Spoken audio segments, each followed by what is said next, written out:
Ito na yung aking mga super worm. Ayan. Medyo malaki na to. May manok lang na naglilimlim. Baka mang-away.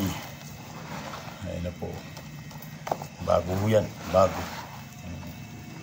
Ayan na po yung aking mga super worm. Pakakainin natin at medyo konti na lang ang kanilang pagkain.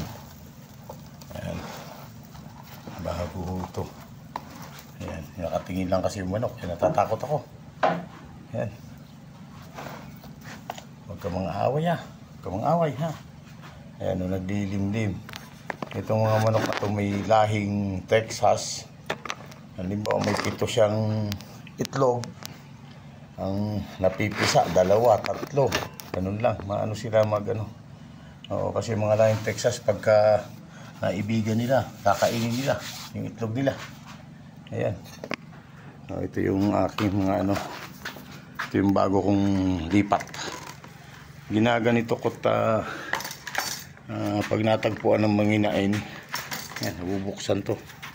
Ito medyo mga ano to, medyo maliliit pa. Ayan. Buksan natin. Tcharan! Yun. Huwag ka mang-away ha. O yan.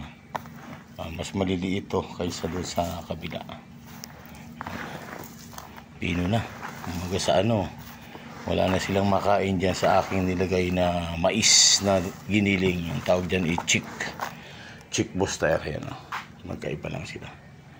Yung mga nanay andito hindi ko nabubuksan kasi nahingitlog sila. Yan. Okay. Yan, mga aking mga super worm. Yan. Okay, bye bye.